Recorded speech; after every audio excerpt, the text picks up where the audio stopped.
Hello guys, कैसे हैं आप सब लोग। द बुक ऑफ एस्पर के एपिसोड 6 के साथ हाजिर हो। लास्ट एपिसोड के एंड पे हमने देखा था ज़ू फैन लू फैमिली के साथ qianlong पवेलियन में जाता है, जहाँ के मास्टर ज्यू के साथ वो मिलता है और उन्हें एक फॉर्मेशन देता है। मास्टर उसे कहते हैं मैं तुम्हें इस फॉर्मेशन के 18 लाख दूंगा, लेकिन ज़ू फैन उसे कहता है नहीं, मैं इसे 18 लाख में नहीं बेचूंगा। मास्टर ज्यू से कहते हैं तुम्हारी बात ठीक है, तुम निगोशिएट कर सकते हो, लेकिन मैं तुम्हें 18 लाख से ज्यादा नहीं दे सकता। मिस जिया ज़ू फैन से कहती है तो क्यों ना हम लोग इसे बेच दे, 18 लाख कम रकम नहीं होती। ज़ू फैन गुस्से के साथ टेबल पर हाथ मारते हुए कहता है अगर तुम इससे ज्यादा रकम नहीं दे सकते तो फिर हमारी ट्रांजैक्शन यहीं पे खत्म होगी, हम तुम्हारे साथ डील नहीं करेंगे। मिस जिया उसे कहती है ज़ू फैन जी तुम क्या कर रही हो। मास्टर ज्यू भी गुस्सा हो जाते हैं और अपनी पावर्स को रिलीज करते हुए कहते हैं मैं तुम्हें वार्निंग दे रहा हूँ। मास्टर ज्यू की पावर का प्रेशर इतना ज्यादा होता है कि वो सारे लोग पीछे की तरफ धकेले जाते हैं। ज़ू फैन चिल्लाकर उसे कहता है मास्टर ज्यू अगर तुम हमारे साथ ऐसा करोगे तो इससे तुम्हारी qianlong पवेलियन की इज्जत खराब हो जाएगी, सारे लोग तुम्हारे नाम पर थूकना शुरू कर देंगे। मास्टर ज्यू से कहते हैं क्या तुम्हें मुझसे डर नहीं लग रहा। ज़ू फैन कहता है मुझे तुमसे डरने की क्या जरूरत है, मैं यहाँ पर बिजनेस के लिए आया हूँ और मैंने सुना है कि qianlong की फैमिली बिजनेस के लिए जानी जाती है। अगर तुम अपने कस्टमर्स और बायर्स के साथ इस तरह का काम करोगे तो फिर तुम्हारी फैमिली की रेपुटेशन खराब हो जाएगी। और साथ ही वो हंसते हुए कहता है मैं तो हूँ ही एक बुरा लड़का, मुझे तो अपनी इज्जत का कोई ख्याल नहीं, लेकिन मुझे लगता है कि तुम्हें अपनी इज्जत का ख्याल है, इसलिए तुम हमारे साथ ऐसा नहीं करोगे। मास्टर ज्यू की बात सुनकर हंसना शुरू कर देते हैं और कहते हैं तुम तो बहुत ज्यादा समझदार हो। बाकी के सारे जो देखकर बोझदा हैरान हो जाते हैं कि अभी यहाँ पर क्या हुआ। मास्टर ज्यू फिर से अपनी कुर्सी पर बैठ जाते हैं और कहते हैं अगर लू फैमिली के साथ तुम्हारे जैसा समझदार लड़का है तो लू फैमिली को दोबारा से उठने में कोई भी नहीं रोक सकता। मास्टर ज्यू से कहते हैं मुझे पता है कि तुम यहाँ पर सिर्फ ये अरे फॉर्मेशन बेचने के लिए नहीं आए, जल्दी से बताओ तुम्हारी और कौन सी कंडीशंस हैं। ज़ू फैन हंसते हुए कहता है आप तो वाकई में बहुत ज्यादा समझदार हैं। और साथ ही वो फॉर्मेशन उन्हें देते हुए कहता है इस फॉर्मेशन की कीमत 10 मिलियन है, 1 मिलियन तुम्हें हमें अभी देने होंगे और बाकी के सारे हम लोग बाद में लेंगे और तब तक तुम हमारे कर्ज में रहोगे। मास्टर ज्यू से वो स्केच ले लेते हैं और कहते हैं चलो फिर ठीक है, मैं तुमसे ये स्केच ले लेता हूँ, जब तक हमारा जो कर्ज अदा नहीं हो जाता qianlong पवेलियन वाले जितना हो सका तुम्हारी हेल्प करेंगे। फिर मास्टर वापस अपने रूम की तरफ चले जाते हैं और जाते हुए लॉन्ग न्यू से कहते हैं इन्हें 1 मिलियन दे दो और यहाँ से बेच दो। लू फैमिली के वहाँ से जाने के बाद लॉन्ग न्यू अंदर आती है और अपने अंकल से पूछती है अंकल आपने ऐसा क्यों किया, ये तो सिर्फ एक फर्स्ट लेवल की अरे की फॉर्मेशन है, लेकिन आपने इसे 10 मिलियन में क्यों खरीद लिया। मैंने कहा था कि मैंने तो सिर्फ इसकी 3 लाख रुपए कीमत लगाई थी। मास्टर ज्यू उस कागज वाले स्केच को टेबल पर फैला देते हैं और कहते हैं लॉन्ग न्यू जरा इसे गौर से देखो, मैं तुम्हें बताता हूँ कि मैंने इसे 10 मिलियन में क्यों खरीदा है। पूरे टीन्यू एम्पायर में इस फॉर्मेशन के स्केच के जैसा कोई भी स्केच मौजूद नहीं है, ये सिर्फ हमारे पास है। लॉन्ग न्यू भी देखकर बोझदा चौंक जाती है और कहती है आपके कहने का क्या मतलब है, ये एंशिएंट फॉर्मेशन का हिस्सा है। मास्टर ज्यू से कहते हैं एंशिएंट फॉर्मेशन को बनाने का तरीका बहुत सालों पहले लुप्त हो चुका है, लेकिन एंशिएंट बुक्स के अंदर अभी भी उन फॉर्मेशन को बनाने के तरीके लिखे हुए हैं, लेकिन हमारे पास वो एंशिएंट बुक्स नहीं है, इसलिए ये वाला स्केच बहुत ज्यादा कीमती है। 10 मिलियन तो इसके सामने कुछ भी नहीं है। साथ ही मास्टर ज्यू से कहते हैं जाओ जाकर अपने कजिन को ढूंढो और उसे कहना कि 4 से 5 लोगों को लू फैमिली की प्रोटेक्शन पर लगा दे, क्योंकि मैंने सुना है कि लू फैमिली वालों ने कल सन फैमिली वालों के साथ पंगा लिया था, इसलिए उनको बचाना पड़ेगा। लॉन्ग न्यू उनसे कहती है लेकिन हम लोग उनकी सुरक्षा क्यों करेंगे। मास्टर ज्यू से कहती है मुझे लगता है कि तुम अभी तक इस डील को नहीं समझी, उसने 1 मिलियन हमसे इसीलिए लिए थे क्योंकि बाकी के सारे का वहाँ पर कर्ज चढ़ाकर चला गया है। उस कर्ज का मतलब ये है कि हमें उसे प्रोटेक्शन देनी होगी। वो बाकी के 9 मिलियन हमसे पैसों की सूरत में नहीं लेने वाला, बल्कि बाकी के 9 मिलियन के बदले में वो हमारी प्रोटेक्शन ले रहा है। नेक्स्ट होटल का सीन दिखाते हैं। ज़ू फैन अपने रूम में बैठा कल्टीवेशन कर रहा होता है। उसी वक्त टोंगलिंग अंदर आता है और कहता है बहुत ही बुरी खबर है, मिसिस सन के बंधु ने हमें चारों तरफ से घेर लिया है। ज़ू फैन हंसते हुए उससे कहता है तो जिनका मैं इंतजार कर रहा था वो फाइनली यहाँ पर आ चुके हैं। टोंगलिंग उसे कहता है तुम इस तरह मुस्कुरा क्यों रहे हो और क्या तुम्हें डर नहीं लग रहा।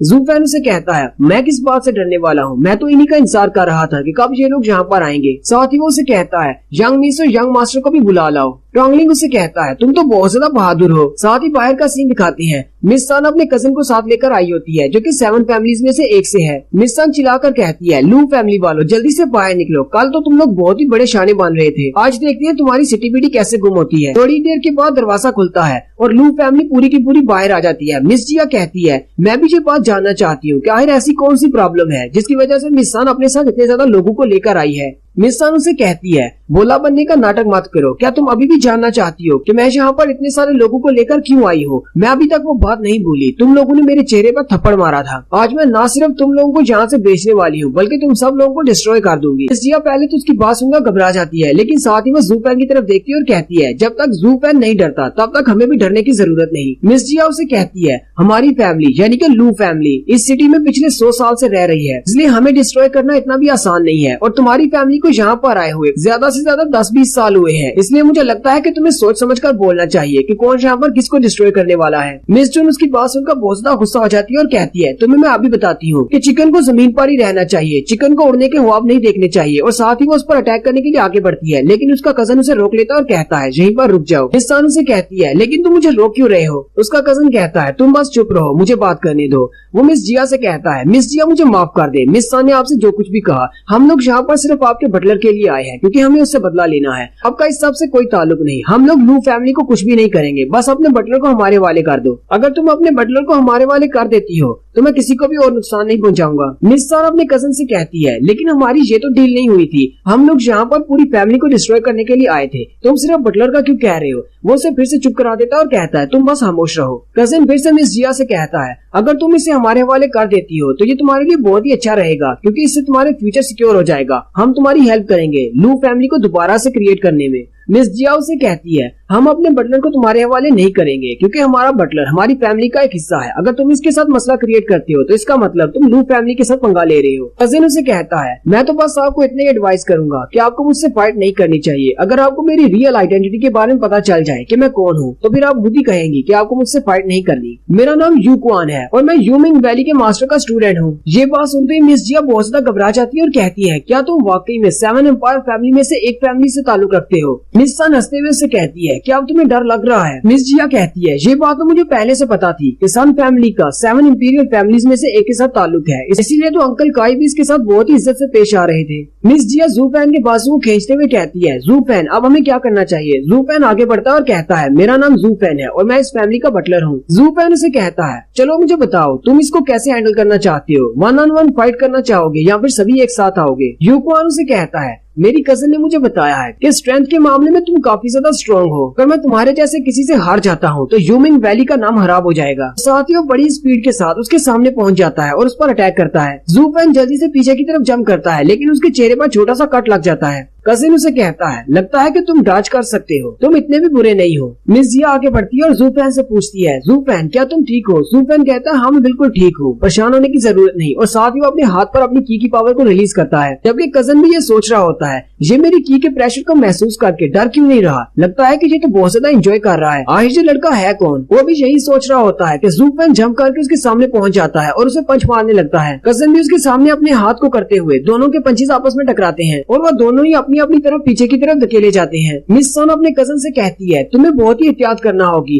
अंकल काई भी इसके सामने नहीं टिक पाए थे, वो भी जख्मी हो गए थे। उसका कजन जैसे ही अपने हाथ की तरफ देखता है तो उसके हाथ पर भी ब्लड निकला होता है। यू क्वान कहता है मैंने तो सोचा ही नहीं था कि यहाँ पर मेरा सामना किसी ऐसे से होगा जो कि मुझे हर्ट कर सकता है। वो भी सोचना शुरू कर देता है और कहता है कहीं ऐसा तो नहीं कि लू फैमिली का बटलर एक डीमन कल्टीवेटर है, और साथ ही वो डीमन कल्टीवेटर की हिस्ट्री के बारे में बताता है कि डीमन कल्टीवेटर्स उन्हें सिर्फ पावर चाहिए होती है, वो हर तरीके को यूज करते हैं, जितने बुरे तरीके हैं वो सभी यूज करके अपनी पावर और स्ट्रेंथ को बढ़ाते हैं। किसी एक डीमन कल्टीवेटर से फाइट करना किसी पागल इंसान के साथ फाइट करने से कम नहीं है कि उन्हें अपनी जान की जरा भी परवाह नहीं होती और वो बिजर्क होकर अटैक करते हैं। यू क्वान कहता है मुझे इसे जल्दी से खत्म करना होगा वरना ये मेरे लिए मसला क्रिएट कर सकता है, और साथ ही वो अपने हाथ पर पर्पल की को रिलीज करता है और अटैक करने के लिए फिर से आगे बढ़ता है। इस बार जू फैन सामने से नहीं हट पाता और वो सीधा उस पर अटैक कर देता है और कहता है अब तुम कुछ भी नहीं कर सकते, मैंने अपनी की पावर को यूज करते हुए तुम्हारी की पावर को सील कर दिया है। जू फैन भी काफी जख्मी हो जाता है और उसके मुंह से ब्लड निकलना शुरू हो जाता है। यू क्वान उसे कहता है अपनी की पावर को यूज किए बिना चाहे तुम्हारे पास कोई सा भी स्किल हो तुम मुझे नहीं हरा सकते, और साथ ही वो अपने दूसरे हाथ पर की पावर को रिलीज करते हुए जैसे उसे मारने लगता है जू फैन उसे आगे से पंच मारता है जिससे वो पीछे जाकर गिरता है और उसके मुंह से भी ब्लड निकलना शुरू हो जाता है। यू क्वान उसे कहता है लेकिन तुम्हारी की पावर को तो मैंने सील कर दिया था, लेकिन तुम की को कैसे यूज कर सकते हो? जुनहाई चिल्लाकर कहता है मेरे ब्रदर जू फैन बहुत ज्यादा अमेजिंग है, कोई भी अटैक उन पर काम नहीं कर सकता, लेकिन जू फैन जो कि पहले बड़े आराम से खड़ा होता है वो उसी वक्त जमीन पर गिर जाता है और उसके मुंह से बहुत ज्यादा ब्लड निकलता है। लू फैमिली वाले भागते हुए उसके पास आ जाते हैं और कहते हैं अब इसे क्या हुआ, जबकि यू क्वान हंसते हुए कहता है मैंने इसकी की पावर को सील कर दिया था लेकिन इसने अपनी बॉडी को फोर्स करते हुए अपनी की पावर को रिलीज किया, इसका मतलब यही है कि अब ये बहुत जल्दी मरने वाला है। मिस जिया उसे कहती है तुम्हारी इस बात का क्या मतलब है? यू क्वान फिर से उठकर खड़ा हो जाता है और कहता है हालांकि मैं बहुत ज्यादा जख्मी हूँ लेकिन फिर भी मैं सिर्फ अपने एक ही हाथ से तुम्हें इस कंडीशन में मार सकता हूँ, और वो अपने हाथ को आगे की तरफ करते हुए उसे मारने के लिए आगे बढ़ता है। सबसे पहले मिस जिया उसके सामने खड़ी हो जाती है और उसे रोकने की कोशिश करती है, है, लेकिन वो मिस जिया को छोड़कर आगे बढ़ जाता है और उसे कहता है मैं तुम्हें आज नहीं मारने वाला। फिर टोंगलिंग उसके सामने खड़ा होता है। वो टोंगलिंग को साइड पे कर देता है और कहता है मेरा रास्ता ब्लॉक करने की कोशिश मत करो, और वो सीधा जू फैन के पास चला जाता है। जू फैन जख्मी हालत में नीचे पड़ा होता है और वो अपना पंजा जैसे उसे मारने लगता है। उसी वक्त कियान लोंग फैमिली का एक लड़का जिसका नाम लोंग जी होता है वो वहाँ पर आ जाता है और उसका हाथ पकड़ लेता है। यू क्वान उसे कहता है ये तुम क्या कर रहे हो, तुम मुझे क्यों रोक रहे हो? जबकि मिस सान भी उसे वहाँ पर देखकर हैरान हो जाती है और कहती है ये तो कियान लोंग पवेलियन वाले हैं, लेकिन ये यहाँ पर क्या कर रहे हैं और ये लू फैमिली को क्यों प्रोटेक्ट कर रहे हैं? और यहीं पर हमारी एपिसोड 6 का एंड होता है। एक्सप्लेनेशन अच्छी लगी हो तो कमेंट करके जरूर बताएं। चैनल को सब्सक्राइब कर दें, वीडियो को लाइक और शेयर कर दें। शुक्रिया। हेलो गाइस, कैसे हैं आप सब लोग? द बुक ऑफ एस्पर के एपिसोड 7 के साथ हाजिर हो। लास्ट एपिसोड के एंड पे हमने देखा था यू क्वान जैसे ही जू फैन पर अटैक करने के लिए आगे बढ़ता है, उसी वक्त वहाँ पर एक लड़का आ जाता है जिसका नाम लोंग जी है। वो उसका हाथ पकड़ते हुए उसे रोक लेता है, जबकि मिस सान भी ये देखकर बहुत ज्यादा हैरान हो जाती है और कहती है कियान लोंग पवेलियन वाले यहाँ पर क्या कर रहे हैं? लोंग जी उसे कहता है यू क्वान तुमने बहुत सारे लोगों को मारा है, क्या तुम्हारा जी नहीं भरा ये सब करके? यू क्वान उसके हाथ को झटक देता है और कहता है इस सब से तुम्हारा कोई ताल्लुक नहीं, बस इससे दूर रहो। लोंग जी उसे कहता है इस सब से मेरा ताल्लुक है, मुझे अंकल जियो ने यहाँ पर भेजा है ताकि मैं लू फैमिली को प्रोटेक्ट कर सकूं। अगर तुम इनको मारना चाहती हो तो तुम्हें सबसे पहले मुझे मारना होगा। यू क्वान भी हैरान हो जाता है और कहता है लेकिन कियान लोंग पवेलियन वाले लू फैमिली की हेल्प क्यों कर रहे हैं? लोंग जी उसे कहता है तुम्हारा इस बात से कोई ताल्लुक नहीं, मैं तुम्हें बता दूं हम दोनों सेम पावर लेवल पर हैं, लेकिन तुम इस वक्त जख्मी हो और तुम मेरा मुकाबला नहीं कर पाओगे। यू क्वान उसे फिर से कुछ कहने लगता है, लेकिन लोंग जी उसे कहता है रुक जाओ, मुझे पता है कि तुम क्या कहने वाले हो कि हम जैसे टॉप क्लास के कल्टीवेटर्स जब मौका आता है तो पीछे नहीं हटते और अपनी पावर्स को डबल यूज करते हैं ताकि अपने दुश्मन को हरा सके। लोंग जी उसे कहता है हाँ मुझे पता है कि तुम अपनी पावर को डबल यूज कर सकते हो और फिर मुझे हरा भी सकते, लेकिन क्या तुमने इस बात को सोचा है अगर हम दोनों की यहाँ पर फाइट होती है तो फिर हम दोनों फैमिलीज में आपस में फाइट शुरू हो जाएगी और ये मसला बहुत ज्यादा बढ़ जाएगा, क्या तुम यही चाहते हो?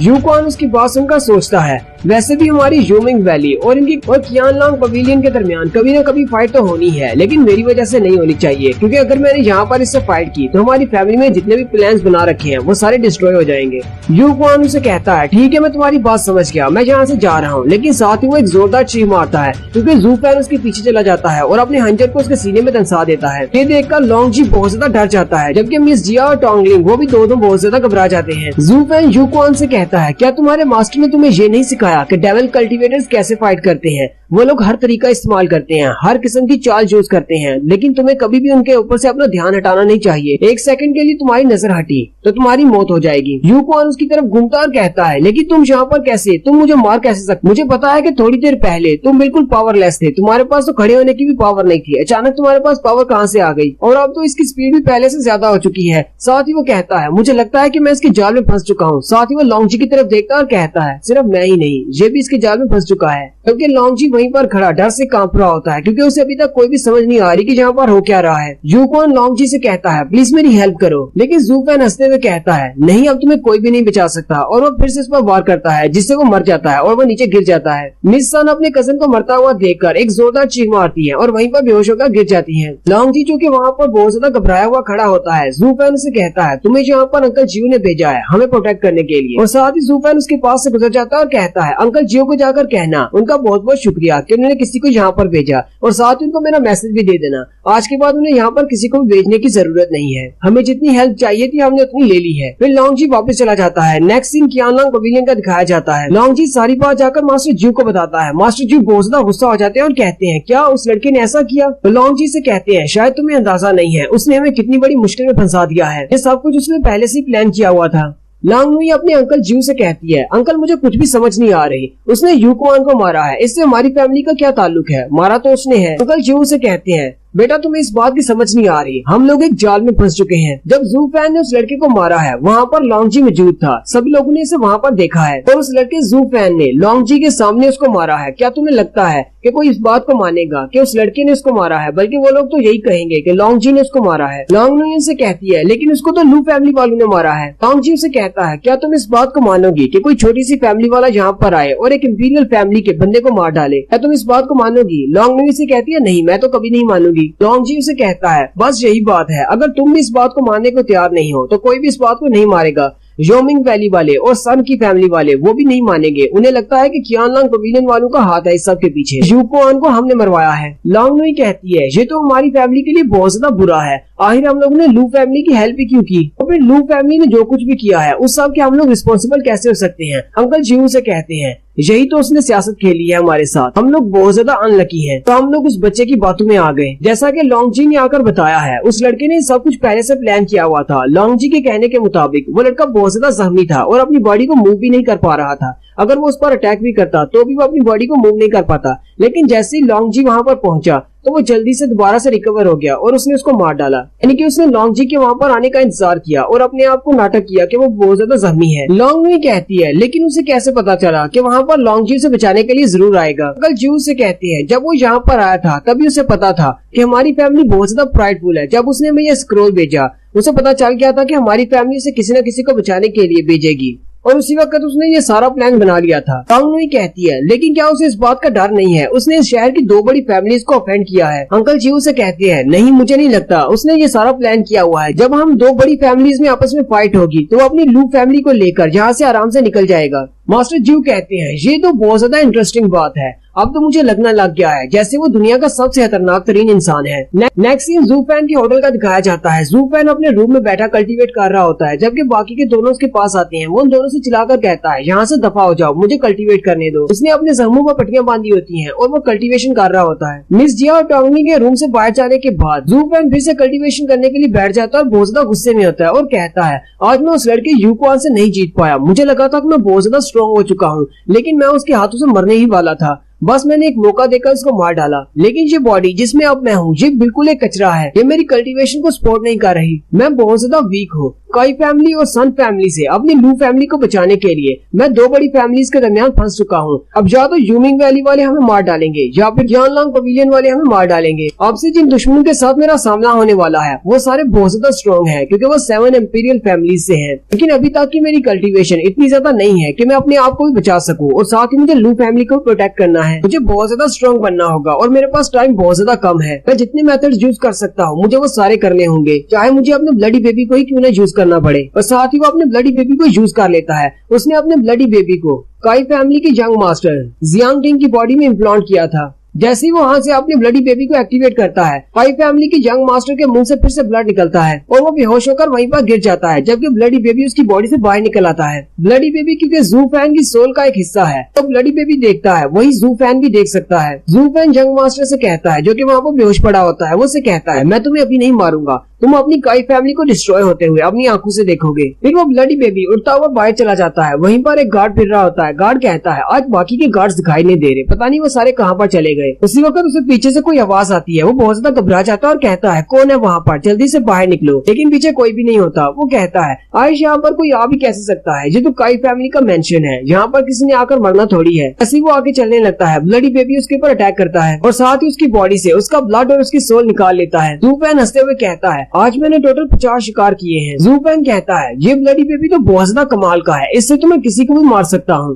ताकि किसी मार्शल आर्टिस्ट को भी। यू फैन कहता है मेरे सहम अभी तक भरे नहीं है। यूक्वान से फाइट के दौरान मुझे जो चोट लगी थी, मुझे अपने ब्लडी बेबी को यूज करके इन सब लोगों का ब्लड चाहिए होगा और उनकी की पावर, जिससे मैं अपने आप को हील कर सकूं। इससे एक तो मेरे जख्म हील होंगे और दूसरा काई फैमिली को भी अच्छा सबक सिखाया जा सकता है। फिर जैसे ही वो अपनी ब्लडी बेबी को वापस बुला रहा होता है उसी वक्त उसे एक स्ट्रॉन्ग की का पावर महसूस होता है। जू फैन कहता है लगता है कि यहाँ पर कोई बहुत बड़ा मास्टर है जिसकी की पावर इतनी ज्यादा है। जू फैन वहाँ पर छुप कर देखता है तो वहाँ पर बहुत सारे गार्ड्स होते हैं एक मेंशन के बाहर। जू फैन कहता है ये सारे गार्ड्स यहाँ पर क्यों इकट्ठे हुए हैं, लगता है कि यहाँ पर कुछ बहुत ज्यादा इंटरेस्टिंग चल रहा है, चलो मैं भी जाकर देखता हूँ, थोड़ी सारी जासूसी कर लेते हैं। जू फैन जैसे ही हॉल के अंदर देखता है तो हॉल के अंदर मिस सन के डैड और उनके साथ एक एल्डर मास्टर होते हैं जो कि यूमिंग वैली के एल्डर हैं और उनका नाम मास्टर जेन होता है। काई फैमिली के मास्टर उनके पास आते हैं और कहते हैं आप लोग यहाँ पर क्या कर रहे हैं, क्या कोई मसला है। मास्टर जेन उसे कहते हैं इतना बोला बनने की जरूरत नहीं, तुम्हें पता है कि आज मेरे डिसाइपल जिसका नाम यूक्वान था उसको मार दिया गया है और qianlong पवेलियन वाले इस सब में शामिल हैं। मास्टर काई उनसे कहते हैं लेकिन उनको तो लू फैमिली वालों ने मारा है। मास्टर जेन कहते हैं तुम्हें लगता है कि लू फैमिली वाले ऐसा कुछ कर सकते हैं, लू फैमिली एक बहुत ही छोटी फैमिली है। योमिंग वैली और qianlong पवेलियन के दरमियान एक लंबे अरसे से फाइट चल रही है लेकिन कोई भी अपने आप आगे बढ़कर फाइट नहीं करना चाहता क्योंकि हम लोग शुरुआत नहीं कर रहे थे। और इस बार qianlong पवेलियन वालों ने लू फैमिली को बहाना बनाते हुए मेरे डिसाइपल को मार डाला है और उन्होंने इस फाइट की शुरुआत कर दी है। उन्हें लगता है कि वो लू फैमिली का सहारा लेकर हमसे बच जाएंगे। जू फैन कहता है, मैंने बिल्कुल ऐसा ही सोचा था कि ये दोनों फैमिलीज आपस में फाइट करेंगी, क्योंकि ये लोग इस बारे में सोच ही नहीं सकते कि 7 फैमिलीज इतनी बड़ी हैं, कोई भी छोटी फैमिली उनके साथ टक्कर नहीं ले सकती। लाजमी तौर पर किसी इंपीरियल फैमिली ने अटैक किया होगा। इन दोनों के दरमियान में अब बड़ी फाइट होने वाली है। मास्टर काई मास्टर जेन से कहते हैं, तो फिर आपके यहाँ पर आने का क्या मकसद है, आप यहाँ पर क्यों आए हैं? मास्टर जेन उसे कहते हैं, कुछ खास नहीं, मैं तो बस तुम्हारी हेल्प के लिए यहाँ पर आया हूँ। मैं चाहता हूँ कि तुम हमारी हेल्प करो और qianlong पवेलियन पर नजर रखो कि वो लोग क्या कर रहे हैं। अगर मैं डायरेक्टली अपने किसी लड़के को उन पर नजर लगाने के लिए रखता हूँ तो दोनों फैमिलीज के दरमियान में एक वार चालू हो जाएगी। मास्टर काई उनसे कहते हैं, लेकिन मैं ऐसा कैसे कर सकता हूँ? वो तो एक बड़ी फैमिली है और मेरी काई फैमिली बहुत ही छोटी फैमिली है। अगर उन्हें पता चल गया तो वो तो मेरी पूरी फैमिली को डिस्ट्रॉय कर देंगे। मास्टर जेन उसे कहते हैं, हाँ ये बात मैं अच्छी तरह से जानता हूँ कि तुम qianlong फैमिली के सामने कुछ भी नहीं हो, इसलिए तुम्हें ये काम नहीं करना, बल्कि तुम्हें लू फैमिली के साथ जाकर पंगा लेना है और फिर देखते हैं कि qianlong वाले क्या रिएक्शन देते हैं। अगर वो उन्हें बचाने के लिए आएंगे तो फिर कंफर्म हो जाएगा कि वो दोनों मिले हुए हैं। मास्टर काई उनकी बात सुनकर और भी ज्यादा हैरान हो जाते हैं और सोचना शुरू कर देते हैं, मास्टर जेन तो मुझे पूरा मरवाने का बंदोबस्त करके आए हैं। अगर मैं qianlong फैमिली पर नजर रखता हूँ तो भी उनके साथ पंगा होगा और वो मुझे मार डालेंगे। अगर मैं लू फैमिली पर नजर रखता हूँ और अगर वो दोनों आपस में मिले हुए तो फिर भी qianlong फैमिली वाले मुझे मार डालेंगे। मास्टर काई बहाना बनाते हुए कहते हैं, लू फैमिली वालों के पास एक बटलर है जो कि बहुत ज्यादा स्ट्रॉन्ग है, मैं उसके साथ पंगा नहीं लेना चाहता, क्योंकि लास्ट टाइम उसने मेरे बेटे के ऊपर एक स्पेशल टेक्निक यूज की थी और मेरा बेटा अभी तक ठीक नहीं हुआ, इसलिए मैं लू फैमिली के साथ फाइट करने के लिए नहीं जा सकता। अगर मैं उनके साथ फाइट करने के लिए गया तो वो लड़का जू फैन मेरे बेटे को मार डालेगा। और यहीं पर हमारी एपिसोड 7 का एंड होता है। एक्सप्लेनेशन अच्छी लगी हो तो कमेंट करके जरूर बताएं। चैनल को सब्सक्राइब कर दें, वीडियो को लाइक और शेयर कर दें। शुक्रिया। हेलो गाइस, कैसे हैं आप सब लोग? द बुक ऑफ एस्पर के एपिसोड 8 के साथ हाजिर हूँ। लास्ट एपिसोड के एंड पे हमने देखा था मास्टर काई मास्टर जेन से कहते हैं, लेकिन मैं ये सब कुछ नहीं कर सकता क्योंकि उनके पास एक लड़का है, उनका बटलर, जिसका नाम जू फैन है। उसने मेरे बेटे पर कोई ऐसी टेक्निक यूज की थी जिसकी वजह से मेरा बेटा अभी भी तकलीफ में है। अगर मैंने उसके साथ कुछ पंगा लिया तो वो मेरे बेटे को मार डालेगा। मास्टर जेन उसे कहते हैं, मुझे तो लगता है कि तुम सिर्फ बहाना बना रहे हो। मास्टर काई कहते हैं, लेकिन सन के डैड भी तो यहीं पर है, मिस सन के डैड क्यों नहीं करते? उनकी बेटी ने ये सब कुछ मसला क्रिएट किया है और सन फैमिली वाले तो बहुत ज्यादा स्ट्रॉन्ग और कॉम्पिटेंट है और इंटेलिजेंट भी है, वो इस असाइनमेंट को बहुत ही अच्छे से कर लेंगे। मिस सन के डैड चिल्लाते हुए उसे कहते हैं, तुम्हारे कहने का मतलब क्या है? तुम हो तो ये करना नहीं चाहते और सारा मलबा मेरे ऊपर थोप रहे हो, मैं ये नहीं करूंगा। मास्टर जेन भी चिल्लाकर उन दोनों से कहते हैं, तुम दोनों तो बिल्कुल बेकार हो, रहने दो, तुम दोनों से ये ना हो पाएगा। मेरी नजर में एक और बंदा है, मैं उससे कहता हूँ वो ये काम जरूर कर देगा। और साथ में मास्टर काई से कहते हैं, क्या तुमने वो चीज तैयार कर ली जो मैंने तुम्हें तैयार करने का कहा था? मास्टर काई कहते हैं, जी मास्टर, मैंने वो तैयार कर लिया है। मास्टर काई अपने पास से एक बुक निकालते हैं और कहते हैं, ये हमारी स्पिरिचुअल मार्शल आर्ट्स की बुक है। मास्टर जेन उससे वो बुक ले लेते हैं और साथ ही उसे एक और बुक देते हुए कहते हैं, इसके अंदर मीडियम लेवल की मार्शल आर्ट्स लिखी हुई है, तुम जो लो लेवल की मार्शल आर्ट्स करते हो उससे तो काफी बेहतर है, तुम इन्हें यूज कर सकते हो। मास्टर काई इस बात के लिए उनका शुक्रिया अदा करते हैं, जबकि जू फैन भी ये देखकर बहुत ज्यादा हैरान होता है और कहता है, एक लो लेवल स्पिरिचुअल बुक के बदले में इसे एक मीडियम लेवल की स्पिरिचुअल बुक दी गई है। मास्टर जेन इस लो लेवल की बुक का क्या करेंगे? मास्टर काई मास्टर जेन से पूछने हैं, क्या मैं आपसे जान सकता हूँ कि वो बंदा कौन है जिससे आप हेल्प लेने वाले हैं ये सारा काम करने के लिए? मास्टर जेन कहती है, क्योंकि तुम ये काम करने के लिए बहुत ज्यादा डर रहे हो, ना ही तुम और ना ही सन फैमिली वाले, तो मैंने एक बंदे को तलाश किया है जो कि हमारी योमिंग वैली से ही है। मिस सन के डैड मास्टर जेन से कहते हैं, लेकिन अगर वो बंदा योमिंग वैली से है तो इसका मतलब तो फिर से डायरेक्ट अटैक करना हो गया, इससे तो दोनों में जंग छिड़ जाएगी। मास्टर जेन उसे कहते हैं, तुम्हें परेशान होने की जरूरत नहीं, वो बंदा है तो हमारे योमिंग वैली से, लेकिन किसी को भी नहीं पता, वो एक सीक्रेट एजेंट की तरह है और वो इस वक्त mountain of the black wind पर है। ये बात सुनकर जू फैन बहुत ज्यादा हैरान हो जाता है, लेकिन उसी वक्त मास्टर काई को पता चल जाता है कि जहाँ पर कोई है जो उनकी बातें सुन रहा है। मास्टर जेन जल्दी से ऊपर की तरफ अटैक करते हैं और कहते हैं, कौन है वहाँ पर, कौन हमारी बातें सुन रहा है? जू फैन जल्दी से अपने ब्लड बेबी को वहाँ से निकालता है, लेकिन मास्टर जेन उड़ते हुए उसके पीछे आते हैं। जू फैन का ब्लड बेबी पीछे की तरफ देखता है। जू फैन कहता है, ये मास्टर तो बहुत ज्यादा फास्ट है, जबकि बाकी के गार्ड्स भी देख लेते हैं और कहते हैं, ये क्या चीज है, क्योंकि उन लोगों ने पहले कभी ब्लड बेबी नहीं देखा। वो ब्लडी बेबी जल्दी से गार्ड की बॉडी के अंदर जाता है जहाँ पर एक जबरदस्त धमाका होता है और वो साथ ही वहाँ से गायब हो जाता है। मास्टर जेन और मास्टर काई भी वहीं पर आ जाते हैं। मास्टर काई मास्टर जेन से पूछते हैं, क्या आपको पता है कि ये किस किस्म का क्रिएचर था जो हम पर नजर रख रहा था? मास्टर जेन कहते हैं, मुझे नहीं पता कि ये क्या चीज थी, मुझे लगता है कि ये किसी डेविल कल्टीवेटर की कोई स्किल था। नेक्स्ट सीन होटल का दिखाया जाता है जहाँ पर ज़ूफेन बैठा कल्टीवेट कर रहा है। वो ब्लडी बेबी सीधा वहीं पर वापस आ जाता है और ज़ूफेन की बॉडी में चला जाता है। ज़ूफेन कहता है चलो शुक्र है मेरा ब्लडी बेबी वापस आ गया, वरना मास्टर जे ने तो इसे मार ही डाला था। ज़ूफेन कहता है अब क्योंकि ब्लडी बेबी को मैंने क्रिएट किया है और ये इस वक्त मेरी बॉडी के अंदर है, यानी बिल्कुल मेरे दिल की तरह काम करता है, और बाहर जो था वो इसका क्लोन था। अगर इसके क्लोन को डिस्ट्रॉय किया जाता है तो मेरी बॉडी को बहुत ज्यादा नुकसान होगा, तो यानी कि मैं भी साथ ही मर जाऊंगा अगर मेरा ब्लडी बेबी मरता है। ज़ूफेन कहता है अब जबकि ब्लडी बेबी वापस आ चुका है, चलो इससे जितनी भी पावर मिली है उस सब को कल्टीवेट करके अपनी स्ट्रेंथ को बढ़ाता हूँ। साथ ही ज़ूफेन कहता है अब कुछ अरसे के लिए जोमिंग वैली और कियानलॉन्ग के दरमियान फाइट नहीं होगी, लेकिन बहुत ही जल्दी कोई आने वाला है mountain of the black wind से, तब मेरी लू फैमिली बहुत ज्यादा मुश्किल में पड़ जाएगी। इसलिए मुझे जल्दी से अपनी स्ट्रेंथ को बढ़ाना होगा ताकि मैं लू फैमिली को प्रोटेक्ट कर सकूं। उसे ब्लडी बेबी से जितनी ज्यादा की पावर मिली होती है वो सारी एनर्जी से एक ब्लैक एनर्जी बॉल बनाता है और उस सबको कंप्रेस करते हुए अपनी बॉडी के अंदर एब्जॉर्ब कर लेता है, जिससे उसकी पावर बहुत ज्यादा बढ़ जाती है।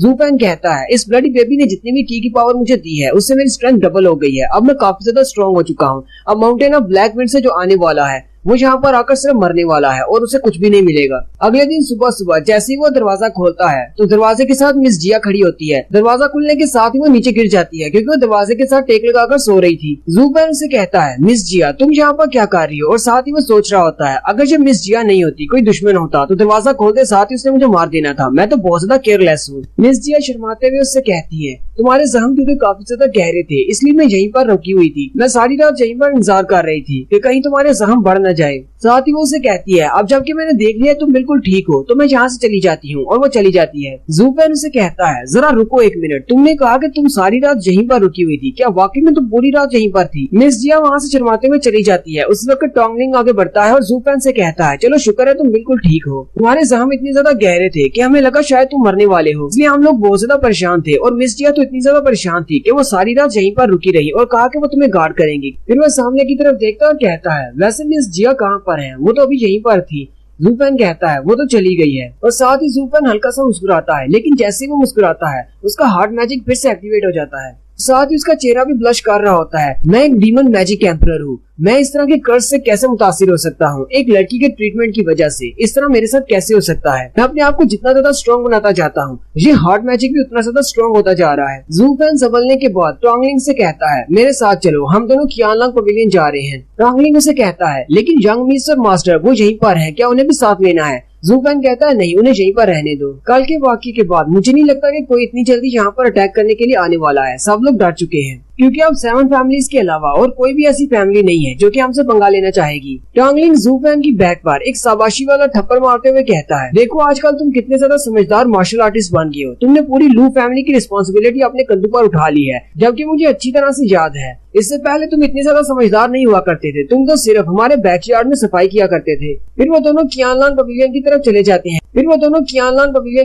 जाते हैं। गेट पर जो दोनों सिक्योरिटी गार्ड खड़े होते हैं वो उनसे कहते हैं प्लीज जल्दी से अंदर आ जाएं। वो उन्हें कहता है क्या तुम लोग मुझे यहाँ पर रोकने नहीं वाले? कुछ दिन पहले तक तो तुम लोग मुझे जानते भी नहीं थे। एक गार्ड से कहता है इसी वजह से क्योंकि हम लोग आपको जानते नहीं थे, आप तो वाकई में एक बहुत ही वैल्यूएबल कस्टमर हैं, क्योंकि आप एक वीआईपी गेस्ट हैं, इसलिए हम आपको कैसे रोक सकते हैं, आप अंदर जा सकते हैं। जैसे ही वो दोनों अंदर जाते हैं सामने लॉन्गनुई खड़ी होती है, वो उसको देखते हैं, लॉन्गनुई उनको देखती है लेकिन साथ में पीछे की तरफ पलट जाती है। टोंगलिंग ज़ूफेन से कहता है अब इसको क्या हुआ, हमने तो इसे कुछ भी नहीं कहा। ज़ूफेन लॉन्गनुई से कहता है मिस लॉन्गनुई क्या कियानलॉन्ग पवेलियन वाले अपने गेस्ट को इस तरह ट्रीट करते हैं? लॉन्गनुई उसे कहती है तुम लोग यहाँ पर गेस्ट नहीं हो, और साथ ही वो उस पर गुस्सा हो जाती है। ज़ूफेन उसे कहता है मिस लॉन्गनुई अगर तुम्हें बिजनेस करना है तो तुम इस तरह बात बात पर गुस्सा नहीं हो सकती, बिजनेस में हमें बहस करनी पड़ती है और बहुत सारी चालें भी चलनी पड़ती हैं। अगर तुम बात बात पर गुस्सा होती रहोगी तो तुम आगे नहीं बढ़ सकती। तुमसे अच्छा तो तुम्हारा कजन है लॉन्ग जी, वो बहुत ज्यादा समझदार है, क्योंकि कल जब मैंने वहाँ पर यूक्वान को मारा था तो वो वहीं मेरे सामने खड़ा था, उसने वहाँ पर एक लफ्ज भी नहीं बोला क्योंकि उसे पता था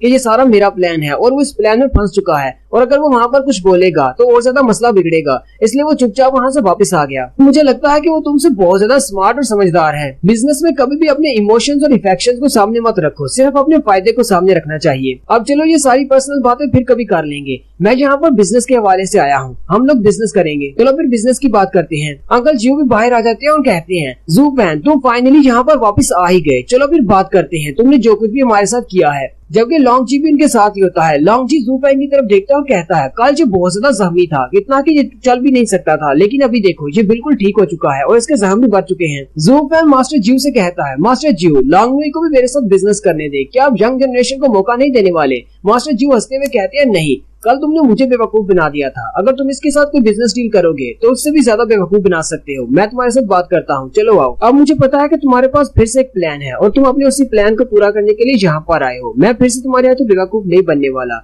और अगर तुम्हें लगता है कि तुम बहुत ज्यादा स्मार्ट हो तो ये बूढ़ा तुमसे भी ज्यादा स्मार्ट है। जू फैन हंसते हुए कहता है अंकल जीव, आप तो बहुत ज्यादा महान हैं, मैं आपके साथ कैसे कंपेयर कर सकता हूँ, आप वाकई में बहुत ज्यादा स्मार्ट हैं। मास्टर जीव चिल्लाते हुए कहते हैं जल्दी करो और बताओ तुम्हें हमसे क्या चाहिए, फिर से यहाँ पर क्या करने के लिए आए हो? जू फैन मास्टर जीव से कहता है मैं अपनी लू फैमिली के लिए एक नया घर ढूंढ रहा हूँ, क्या आप मुझे कोई घर रिकमेंड कर सकते हैं कि हम कौन सी जगह पर रह सकते हैं? मास्टर जीव से कहते हैं मैं तुम्हारी हेल्प क्यों करूंगा? जू फैन कहता है क्योंकि आपने हमारा कर्जा अदा करना है, और दूसरी बात आप लोग हम पर नजर भी रख सकते हैं कि हम लोग आज के बाद क्या करने वाले हैं। मास्टर जीव के पास उनका हैरान हो जाते हैं और कहते हैं लगता है ये लड़का दिमाग पढ़ सकता है। अभी मैं कल ही सोच रहा था कि हमें लू फैमिली पर नजर रखने के लिए उन्हें अपने पास ही रखना होगा ताकि वो योमिंग वैली वालों के साथ न मिल जाए, क्योंकि वो लड़का काफी ज्यादा स्ट्रॉन्ग है। मास्टर जीव कहते हैं हालांकि मैं काफी ज्यादा समझदार हूँ, लेकिन इस लड़के ने तो मुझे अपने हाथों पर नचा दिया है, पता नहीं इस बार इसका प्लान क्या है, लेकिन ये हमारे लिए बिल्कुल भी अच्छा नहीं है। साथ ही जू फैन मास्टर जीव से कहता है मेरे पास एक बहुत ही खास इन्फॉर्मेशन है जो मैं आपको दे सकता हूँ। लॉन्ग नुई से कहती है तुम्हारे पास ऐसी कौन सी इन्फॉर्मेशन है जो कि हमारी कियानलॉन्ग पवेलियन के काम आ सकती है? जू फैन कहता है मुझे पता है कि आप 7 एम्पायर्स फैमिलीज में काफी ज्यादा बड़ी फैमिली है और आपके रिसोर्सेज बहुत ज्यादा तगड़े हैं और आपको इन्फॉर्मेशन की कमी नहीं है, लेकिन मेरे पास जो इन्फॉर्मेशन है वो आपको कहीं से नहीं मिलेगी। मास्टर जीव से कहते हैं पहले मुझे सुनने दो, तुम्हारी इन्फॉर्मेशन क्या है उसके बाद डिसाइड करेंगे। जू फैन कहता है क्या तुम्हें इस बात में पता है कि यूमिंग वैली वाले बहुत ही जल्दी तुम लोगों पर अटैक करने वाले हैं? वो सारे बहुत ज्यादा हैरान हो जाते हैं और कहते हैं ऐसा नहीं हो सकता, वो हम पर अटैक नहीं कर सकते। लॉन्ग जी कहता है मैंने उन पर नजर रखी हुई है, वो लोग ऐसा कुछ भी नहीं प्लान कर रहे। लॉन्ग नुई उनसे कहती है मुझे लगता है कि ये फिर से हमें बेवकूफ बनाने की कोशिश कर रहा है, इसलिए हमें इसकी बात नहीं सुननी चाहिए। लॉन्ग जी से कहता है क्या तुम्हारे पास इस बात का कोई सबूत है? जू फैन कहता है नहीं मेरे पास सबूत नहीं है। जू फैन कहता है मुझे बस इतना पता है कि मैंने जिस बंदे को वहाँ पर देखा है वो बहुत ज्यादा बूढ़ा है, और साथ ही मास्टर काई भी उसे अपना मास्टर कह रहे थे और उसका नाम मास्टर जेन था। ये नाम सुनते ही मास्टर जीव बहुत ज्यादा गुस्सा हो जाते हैं, वो इतना ज्यादा गुस्सा होते हैं कि अपनी फुल पावर को रिलीज कर देते हैं। जू फैन भी पीछे की तरफ धकेला जाता है। जू फैन कहता है इसका किलिंग इंटेंट तो बहुत ज्यादा है। मास्टर जीव से पूछता है मास्टर जेन के साथ आपका क्या ताल्लुक है? लॉन्ग जीव से कहता है ये दोनों आपस में दुश्मन है, मास्टर जीव की एक आंख उसी ने निकाली थी, इसलिए उसका नाम सुनकर ये बहुत ज्यादा गुस्सा हो गए हैं। और यहीं पर हमारी एपिसोड 8 का एंड होता है। एक्सप्लेनेशन अच्छी लगी हो तो कमेंट करके जरूर बताएं, चैनल को सब्सक्राइब कर दें, वीडियो को लाइक और शेयर कर दें। शुक्रिया। हेलो गाइस, कैसे हैं आप सब लोग? द बुक ऑफ एस्पर की एपिसोड 9 के साथ हाजिर हूँ। अगर आप मेरे चैनल पर नए हैं तो चैनल को सब्सक्राइब कर दें, वीडियो को लाइक और शेयर कर दें। शुक्रिया। लास्ट एपिसोड के एंड पे हमने देखा था जू फैन मास्टर जेन का नाम लेता है, जिसकी वजह से मास्टर जीव बहुत ज्यादा गुस्सा हो जाते हैं और अपनी पावर्स को रिलीज करते हैं। लॉन्ग जीव से बताता है मास्टर जीव की एक आंख मास्टर जेन ने निकाली थी, इस वजह से ये उससे बहुत ज्यादा नफरत करते हैं।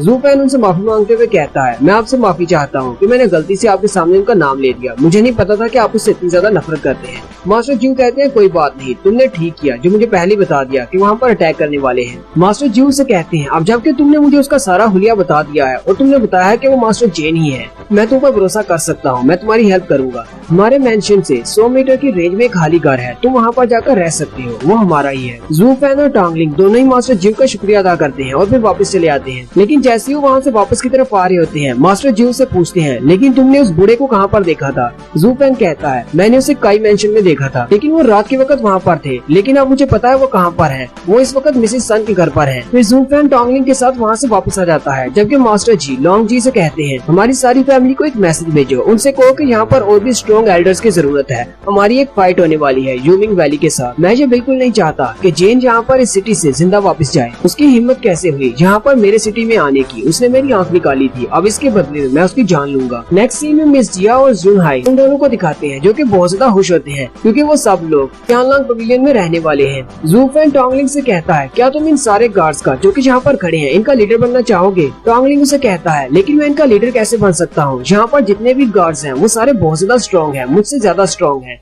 मैं तो इनमें से एक मान जाऊँ यही काफी है, लीडर बनना तो बहुत दूर की बात है। जू फैन उसे कहता है तुम्हें परेशान होने की जरूरत नहीं, एक दिन ऐसा भी आएगा जब तुम इन सभी गार्ड्स के लीडर बन जाओगे। लॉन्गलिंग उसे कहता है मुझे तुम पर पूरा भरोसा है, अगर तुम कह रहे हो तो ऐसा हो सकता है। इसी वक्त वहाँ पर मिस लॉन्गनुई आ जाती है और कहती है ऐसा होना बिल्कुल नामुमकिन है, ख्वाब देखना छोड़ दो। लॉन्गनुई जू फैन से कहती है मुझे लगा था तुम सिर्फ लोगों को धोखा देते हो, तुम तो अपनी फैमिली को भी धोखा दे रहे हो, तुम इसे झूठे ख्वाब दिखा रहे हो जो कि ये कभी नहीं कर सकता। तुम्हारे इस स्ट्रॉन्गलिंग के पास जितनी क्वालिफिकेशन है उसकी मदद से तो ये सिर्फ 6 लेयर तक पहुंच सकता है, ये 6 लेयर से आगे नहीं जा सकता और तुम इसे हमारे गार्ड्स के साथ कंपेयर करने की कोशिश कर रहे हो। लॉन्गनुई उन सबको शर्मिंदा करते हुए कहती है तुम सब लोग एक छोटी फैमिली से हो, हमारी जैसी बड़ी फैमिली के साथ अपने आप को बराबरी पर लाने की कोशिश मत करो, ये एक ख्वाब है जो कभी पूरा नहीं हो सकता। जू फैन लॉन्गनुई से कहता है मेरी एक बात हमेशा याद रखना, अगर तुम्हारे पास पावर है तो इसका मतलब ये नहीं कि तुम किसी को परेशान कर सकती हो, अगर हम लोग तुमसे वीक हैं तो इसका मतलब ये नहीं कि हमेशा वीक ही रहेंगे। लॉन्गनुई से कहती है मैंने कुछ भी गलत नहीं कहा, मैंने बिल्कुल ठीक कहा है, तुम सब लोग दिन में सपने देख रहे हो एक बड़ी फैमिली बनने के, तुम्हारा सपना तुम लोगों को खुश कर सकता है लेकिन ये कभी पूरा नहीं होने वाला।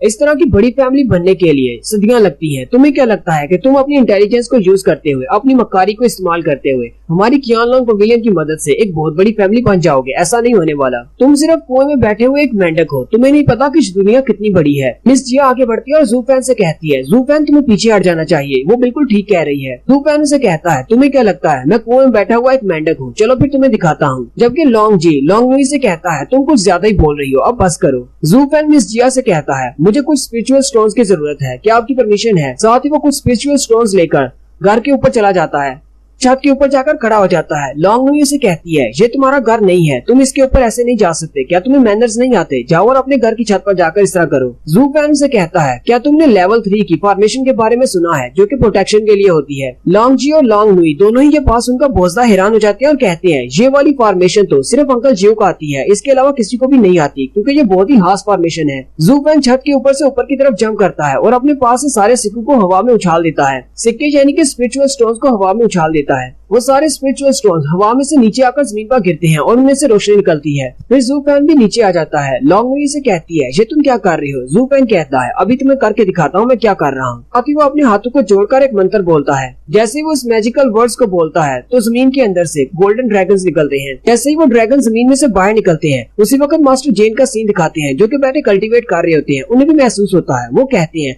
आज जो प्रोटेक्शन वाली फॉर्मेशन किसने ओपन की है? लगता है कि जो मास्टर जियो ने की है, लेकिन साथ ही वो बहुत ज्यादा घबरा जाते हैं और कहते हैं लेकिन ये वाली फॉर्मेशन तो बहुत ज्यादा स्ट्रॉन्ग है, उसके पास इतनी एबिलिटी नहीं कि वो इतनी ज्यादा स्ट्रॉन्ग फॉर्मेशन को सेटअप कर सके। जबकि मास्टर जियो भी अपने मेंशन में खड़े देख रहे होते हैं और कहते हैं ये तो मेरे वाली अरे है, लेकिन इसे कौन परफॉर्म कर रहा है? मास्टर जियो भी कहते हैं ये तो मेरे वाली अरे नहीं है, ये तो मेरे वाली से बहुत ज्यादा स्ट्रॉन्ग है, आखिर जी कौन परफॉर्म कर रहा है? जबकि वहाँ से दूर माउंटेन के ऊपर एक बंदे को दिखाते हैं। वो भी इस तरफ देखकर कहता है आखिर जो फॉर्मेशन किसने सेटअप की है? कहीं मास्टर जेन ने अपना प्लान चेंज तो नहीं कर दिया? उन्होंने प्लान से पहले ही आगे बढ़कर उन पर अटैक तो नहीं कर दिया? लेकिन ऐसा कैसे हो सकता है? मास्टर ने मुझे कहा था कि लू फैमिली पर अटैक करना है, लेकिन वो खुद उन पर अटैक क्यों करेंगे? जू फैन के वो सारे ड्रैगन हवा में उड़ते हुए वापस उस घर में जमीन के अंदर चले जाते हैं और वहाँ से एक फॉर्मेशन ओपन होती है और एक शील्ड बनती है जो कि उस पूरे घर को कवर कर लेती है। लॉन्गनुई जू फैन से पूछती है तुमने अब ये भी क्या किया? जू फैन उसे कोई भी जवाब नहीं देता। लॉन्गनुई कहती है अब क्या तुम मुझे इग्नोर कर रहे हो? जू फैन सीधा मिस जिया के पास जाता है और कहता है मैंने अभी एक पैनलॉन्ग फॉर्मेशन को सेटअप किया है जो कि सिर्फ लेवल 3 की है, लेकिन मुझे लगता है कि ये बहुत ज्यादा वीक है और ये स्ट्रॉन्ग कल्टीवेटर्स के सामने नहीं टिक पाएगी, इसलिए हमें लेवल 5 की फॉर्मेशन की जरूरत है। लेकिन लेवल 5 की फॉर्मेशन के लिए हमें बहुत सारे स्पिरिचुअल स्टोन्स की जरूरत होगी जो कि हमारे पास नहीं है। लेवल 5 का सुनते ही लॉन्गजी और लॉन्गनुई दोनों ही हैरान हो जाते हैं क्योंकि मास्टर जियो भी अभी तक सिर्फ लेवल 3 पर पहुंचे हैं। लॉन्गजी कहता है हमारी 7 फैमिलीज में सिर्फ कुछ ही लोग ऐसे हैं जो कि लेवल 5 तक पहुंच पाए हैं, लेकिन ज्यादातर लोग इस लेवल तक नहीं पहुंच पाते। ये बहुत ज्यादा यंग है, लेकिन फिर भी लेवल 5 की फॉर्मेशन को कैसे सेटअप कर सकता है? कहीं ये फिर से बेवकूफ बनाने की कोशिश तो नहीं कर रहा? लेकिन अगर ये सच कह रहा है तो ये तो बहुत ज्यादा हैरान करने वाली बात है। क्या ये वाकई में एक लेवल 5 की फॉर्मेशन को बना सकता है? लॉन्गजी और लॉन्गनुई अभी भी उनकी तरफ देख रहे होते हैं। मिस जिया भी एक्टिंग करते हुए कहती है जू फैन चलो ठीक है, तुमने अभी तो स्पिरिचुअल स्टोन्स को यूज कर लिया है, लेकिन अगली बार इतने ज्यादा स्पिरिचुअल स्टोन्स को यूज करने से पहले मेरी परमिशन जरूर ले लेना, वरना मैं तुम्हें सजा दूंगी। तुम्हारे लिए लेवल 3 की फॉर्मेशन काफी है। फिर वो अपनी फैमिली के साथ आगे बढ़ जाते हैं अपने मेंशन की तरफ। उनके जाने के बाद लॉन्गनुई कहती है इसने अपनी ट्रू पावर दिखाई दी। अब यहाँ पर इस एरिया में भी एक लेवल 3 की फॉर्मेशन है, लेकिन सवाल ये है क्या ये वाकई में लेवल 5 की फॉर्मेशन बना सकता है या नहीं। जबकि उसी वक्त वहाँ पर मास्टर ज्यू भी उड़ते हुए आ जाते हैं और कहते हैं एक छोटी फैमिली के पास इस तरह का टैलेंट कैसे हो सकता है। मास्टर उन दोनों से पूछते हैं यहाँ पर ये शील्ड किसने लगाई है। लॉन्ग जी अंकल ज्यू से कहता है ये प्रोटेक्शन शील्ड लू फैमिली के बटलर जू फैन ने लगाई है। मास्टर ज्यू ये सुनकर हैरान हो जाते हैं और कहते हैं इस तरह की फॉर्मेशन को सीखने के लिए सालों लग जाते हैं, लेकिन उस लड़के ने इसको कैसे परफॉर्म कर लिया। मास्टर ज्यू उसकी फॉर्मेशन की तरफ देखते हैं और कहते हैं मैं इतना ज्यादा बूढ़ा हो गया हूँ, लेकिन अभी तक सिर्फ लेवल 3 पर पहुंचा हूँ और ये बिल्कुल यंग है, फिर भी ये लेवल 3 तक पहुंच चुका है। मास्टर ज्यू उन दोनों से कहते हैं उसे मेरे पास बुलाओ, मैं उससे मिलना चाहता हूँ। उसे कहना कि मास्टर ज्यू उससे बात करना चाहती है। नेक्स्ट सीन में वो दोनों फैमिलीज फिर से एक साथ होती है। मास्टर ज्यू जू फैन को इस पर ब्रदर कहते हैं। लॉन्ग जी कहता है अंकल ज्यू सिर्फ उसी को ब्रदर कहते हैं जिसकी वो इज्जत करते हैं। इसका मतलब वो जू फैन को भी एक मार्शल आर्टिस्ट मानना शुरू कर दिया है। जू फैन उनके सामने अपना सर झुकाकर रिस्पेक्ट देते हुए कहता है मुझे नहीं पता कि बिग ब्रदर को मुझसे क्या चाहिए। उसकी बात सुनकर लॉन्ग जी बहुत ज्यादा हैरान हो जाता है और कहता है तुम्हारी हिम्मत कैसे हुई अंकल ज्यू को बड़ा भाई कहने की। जबकि मास्टर ज्यू हंसते हुए कहते हैं अब जबकि तुमने मुझे अपना बड़ा भाई कह ही दिया है तो फिर मैं इस बात का बिल्कुल भी बुरा नहीं मनाऊंगा, ऐसे तुम मेरे छोटे भाई हो। मास्टर ज्यू से कहते हैं अगर तुम लेवल 5 की फॉर्मेशन बना सकते हो, तुम्हारे पास इतनी ज्यादा एबिलिटीज और पावर्स हैं, फिर तुम एक छोटी सी फैमिली लू फैमिली के बटलर क्यों बनकर रहना चाहते हो। मेरे पास तुम्हारे लिए ऑफर है, अगर तुम qianlong पवेलियन को ज्वाइन कर लेते हो तो हम तुम्हें एक अच्छा ओहदा देंगे। जू फैन कहता है क्या वाकई में यही ऑफर है। मास्टर ज्यू से कहते हैं हाँ बिल्कुल यही ऑफर है, मेरी qianlong पवेलियन की फैमिली को ज्वाइन कर लो, मैं तुम्हें अपनी फैमिली का एक एल्डर बना दूंगा। यहाँ तक कि अगर मेरी फैमिली के हेड भी तुम्हें मिलते हैं तो वो भी तुम्हारे साथ इज्जत से पेश आएंगे, वो भी तुम्हारी रिस्पेक्ट करेंगे। लॉन्ग जी और लॉन्ग नुई उनकी बात सुनकर बहुत ज्यादा गुस्सा हो जाते हैं और कहते हैं लेकिन मास्टर आप ऐसा कैसे कर सकते हैं, एल्डर की पोजीशन तो हमारी फैमिली में सबसे बड़ी पोजीशन है, एक तो ये बाहर वाला है और ऊपर से ये बहुत ज्यादा यंग है, हम इसे अपनी फैमिली का एल्डर कैसे बनने दे सकते हैं, हम इसे अपना एल्डर नहीं मानेंगे। जू फैन कहता है जब मेरी मिस जून के साथ फाइट हुई थी तभी मैंने इस बात को प्रेडिक्ट कर लिया था कि मेरे साथ ऐसा कुछ हो सकता है, क्योंकि इस कल्टीवेशन की दुनिया में अगर आप लोग लेवल 5 की फॉर्मेशन बना सकते हैं तो इसका मतलब सभी आपकी रिस्पेक्ट करेंगे, यहाँ तक कि टिंजू एम्पायर के एम्परर भी आपकी रिस्पेक्ट करेंगे। मास्टर ज्यू से कहते हैं तो छोटे भाई तुमने क्या सोचा है। जू फैन कहता है ठीक है लेकिन मेरी एक कंडीशन है। मास्टर उसे कहते हैं हाँ क्यों नहीं, जल्दी से बताओ तुम क्या शर्त रखना चाहते हो, अगर हम तुम्हारी शर्त को पूरा कर सकते हुए तो हम लोग उसे जरूर पूरा करेंगे, तुम जल्दी से बताओ। जू फैन लॉन्ग नुई की तरफ इशारा करते हुए कहता है मैं चाहता हूँ कि ये लड़की मेरे लिए एक चाय का गर्म कप लेकर आए और उसके बाद मेरे पाँव धोए, फिर मेरे बिस्तर में मेरे साथ सोए। लॉन्ग नुई बहुत ज्यादा गुस्सा हो जाती है और कहती है इस तरह के सपने देखना बंद कर दो, ऐसा नहीं होने वाला। मास्टर ज्यू से कहते हैं शांत हो जाओ, ऐसा कुछ भी नहीं होगा, ये सिर्फ मजाक कर रहा है। जू फैन उनसे कहता है हाँ बिल्कुल मैं मजाक कर रहा हूँ। जू फैन कहता है मेरे पास एक फैमिली है और अब मेरे पास एक घर भी है, मुझे और क्या चाहिए होगा, मैं सिर्फ अपनी लू फैमिली के लिए चाहता हूँ कि वो लोग अमन और शांति के साथ रहें और उनकी जान को कोई भी खतरा ना हो। मास्टर ज्यू कहते हैं ये लड़का तो बहुत ज्यादा सादा है जो कि अपनी लू फैमिली के लिए मांग रहा है। मास्टर ज्यू कहते हैं ठीक है मुझे तुम्हारी कंडीशन एक्सेप्ट है, जब तक तुम्हारी लू फैमिली हमारे qianlong पवेलियन में रहेगी या फिर इस सिटी में रहेगी उनकी हिफाजत की जिम्मेदारी सारी हम लोगों पर होगी। qianlong पवेलियन उनको प्रोटेक्ट करेगा, यहाँ तक कि उनके बच्चों के बच्चों को भी प्रोटेक्ट करेगा। मास्टर ज्यू से कहते हैं तो इसका मतलब ये हुआ कि आज के बाद तुम qianlong पवेलियन के एक ग्रेट एल्डर हो। मैं अपनी फैमिली को इस बारे में इन्फॉर्म कर देता हूँ, 3 दिन के बाद मैं तुम्हें अपने फैमिली के हेडक्वार्टर में लेकर जाऊंगा जहाँ पर तुम हमारे हेड से मिलोगे। जू फैन उसे कहता है जरा रुको, मैंने ऐसा तो कहा ही नहीं कि मैं तुम्हारी फैमिली को ज्वाइन करके तुम्हारी फैमिली का एक एल्डर बनूंगा। ये बात सुनते ही मास्टर ज्यू बहुत ज्यादा चौंक जाते हैं और कहते हैं लेकिन ऐसा कैसे हो सकता है, तुम इसे क्यों रिजेक्ट कर रहे हो, तुमने अभी भी मुझे बेवकूफ बनाया है। जू फैन कहता है नहीं मैंने तुम्हें बेवकूफ नहीं बनाया, अगर तुमने मुझे आधा घंटा पहले बुलाया होता तो मैं सेम कंडीशन के साथ तुम्हारा एल्डर बनने के लिए तैयार हो जाता, लेकिन अब बात कुछ और है। मास्टर ज्यू से पूछते हैं तो फिर अब क्या हो गया, आधा घंटा पहले ऐसा क्या था जो अब नहीं है, तुमने अपना माइंड क्यों चेंज कर लिया। और यहीं पर हमारी एपिसोड 9 का एंड होता है। एक्सप्लेनेशन अच्छी लगी हो तो कमेंट करके जरूर बताएं, चैनल को सब्सक्राइब कर दें, वीडियो को लाइक और शेयर कर दें। शुक्रिया। हेलो गाइस, कैसे हैं आप सब लोग। तबूक का फैसला के एपिसोड 10 के साथ हाजिर हूँ। लास्ट एपिसोड के एंड पे हमने देखा था मास्टर ज्यू जू फैन से कहते हैं हमारी फैमिली के एल्डर बन जाओ, लेकिन जू फैन उनको मना कर देता है, कहता है नहीं मैं आपकी फैमिली का एल्डर नहीं बन सकता, अगर आप आधा घंटा पहले मुझसे यही सवाल पूछते तो मैं हाँ कर देता, लेकिन अब नहीं, अब कुछ चेंज हो चुका है। मास्टर ज्यू कहते हैं लेकिन मुझे भी तो बताओ अब ऐसा क्या चेंज हो गया है। जू फैन कहता है अपनी लॉन्ग नुई से पूछ लो, इसे सब कुछ पता है। जू फैन कहता है क्या तुम्हें अभी तक याद है थोड़ी देर पहले तुमने मुझसे क्या कहा था। साथ में वो खड़ा हो जाता है और कहता है मैं तुमसे वादा करता हूँ अगले 10 साल बाद तुम देखना कि मैं लू फैमिली को 7 फैमिली से भी ज्यादा स्ट्रॉन्ग फैमिली बना दूंगा। इतना कहकर वो वहाँ से वापस मुड़ जाता है। मास्टर जी नुई से पूछते हैं तुमने उस लड़के को ऐसा क्या कहा है। लॉन्ग जी भी क्योंकि वहीं पर पर खड़ा होता है वो अंकल जियो को सारी बात बता देता है कि लॉन्गमुई ने उसकी बेइज्जती की थी कि वो एक छोटी फैमिली से है, इसलिए उन लोगों को बड़े ख्वाब नहीं देखने चाहिए। अंकल जियो उसकी सारी बात सुनने के बाद लॉन्गमुई से कहते हैं, मैंने तुम्हें कितनी बार समझाया है कि अगर कोई छोटा है तो उसे छोटा मत कहो, क्योंकि कल को वो बड़ा भी हो सकता है। कभी भी किसी की इंसल्ट मत करो, मैंने तुम्हें कितनी बार समझाया है। इसी वजह से तो जू फैन इतना ज्यादा गुस्से में था और उसने हमारी फैमिली की इतनी बड़ी ऑफर को भी ठुकरा दिया। लॉन्ग जी कहता है, लेकिन अंकल क्या आपको इस बात पर यकीन है कि लास्ट बार उसने जो कहा है कि 10 साल में वो अपनी लू फैमिली को 7 एम्पायर फैमिली से भी ज्यादा स्ट्रॉन्ग बना देगा? क्या आपको लगता है वो ऐसा कर पाएगा? मास्टर जू उसकी बात सुनने के बाद थोड़ी देर सोचते हैं और कहते हैं, जू फैन एक बहुत बड़ा जीनियस है जिसके पास लेवल 5 की टेक्निक्स हैं। मुझे इस बात में जरा भी शक नहीं है। जू फैन जब तक लू फैमिली के साथ है वो 7 इंपीरियल फैमिली से भी ज्यादा स्ट्रॉन्ग बन सकते हैं। तुम लोग इसी बात से अंदाजा लगा सकते हो कि हम भी एक बड़ी फैमिली है, लेकिन हमने उसे अपनी फैमिली का एल्डर बनाने के लिए कहा था। और हम लोग उसे ऐसी ऑफर दे सकते हैं तो बाकी की फैमिलीज वाले भी उसे ऑफर दे सकते हैं। जू फैन वहाँ से वापस आते हुए सोच रहा होता है, मैंने एक बहुत ही अच्छा मौका गंवा दिया। अगर मैं उनकी ऑफर को एक्सेप्ट कर लेता तो इससे हमारी लू फैमिली की सेफ्टी गारंटी हो जाती, यानी कि कियानलॉन्ग पवेलियन वाले उन्हें हमेशा प्रोटेक्ट करते। लेकिन साथ ही वो लॉन्गमुई की बात को सोचता है और वो फिर से बहुत ज्यादा गुस्सा हो जाता है और कहता है, 7 ह्यूमन किंग्स ने मुझे ऐसा ही कहा था कि मैं ये नहीं कर सकता, मैं सपने देख रहा हूँ। जू फैन कहता है, मेरे पास अपनी डीमन की कल्टीवेशन की टेक्निक्स हैं। मैं इन्हीं टेक्निक्स को यूज करते हुए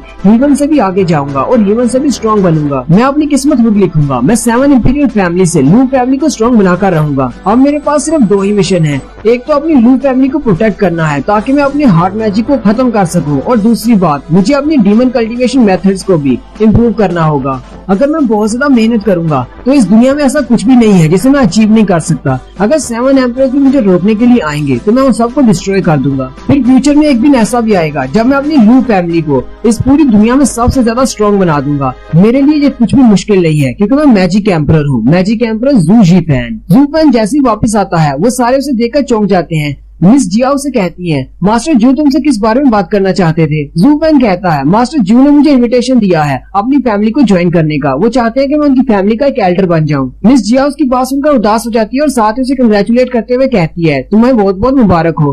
कियानलॉन्ग पवेलियन में तुम्हारा फ्यूचर बहुत ज्यादा ब्राइट है। हमारे साथ रहकर तुम्हें कुछ भी नहीं मिलने वाला। जू फैन उसके पास से गुजरते हुए कहता है, लेकिन मैंने उनकी ऑफर को रिजेक्ट कर दिया। वो सारे लोग जो बात सुनकर बहुत ज्यादा हैरान हो जाते हैं। मिस जिया चिल्लाकर उसे कहती है, लेकिन तुमने ऐसा क्यों किया? जू फैन उसे कहता है, मेरे पास कोई वजह नहीं है कि मैंने उनको क्यों रिजेक्ट किया। ना ही मैं तुम लोगों को इस बात का जवाब देने वाला हूँ, क्योंकि ये मेरा फैसला है कि मुझे तुम्हारी फैमिली से क्या मिल रहा है या क्या मिलने वाला है। ये मैंने डिसाइड करना है कि मुझे कौन सी फैमिली को ज्वाइन करना है और कौन सी फैमिली को छोड़ना है। और आज के बाद से मैं लू फैमिली का बटलर हूँ और मैं कोशिश करूंगा कि अगले 10 साल में मैं लू फैमिली को इतना ज्यादा स्ट्रॉन्ग बना दूं, लू फैमिली 7 इंपीरियल फैमिली से भी ज्यादा स्ट्रॉन्ग बन जाए। नेक्स्ट सीन रात के वक्त का होता है। जू फैन फिर से अपने ब्लडी बेबी को बाहर भेजता है लोगों से की पावर को चुराने के लिए, लेकिन जैसे ही वो बाहर से बेचता है तो वहाँ पर कोई भी नहीं होता। जू फैन कहता है, आज तो काई फैमिली के गार्ड भी बाहर नहीं है, पता नहीं वो लोग कहाँ पर चले गए हैं। लगता है कि मास्टर काई और उनका बेटा अपने किसी कमरे में छुपकर डर के मारे कांप रहे होंगे। उसी वक्त उसे सामने कोई नजर आता है। जू फैन कहता है, चलो मुझे यहाँ पर कोई तो नजर आया। वहाँ पर एक लड़की होती है जिसने मास्क लगाया होता है, लेकिन वो कियानलॉन्ग पवेलियन की टेरिटरी में होती है और छुपकर उन पर नजर रख रही होती है।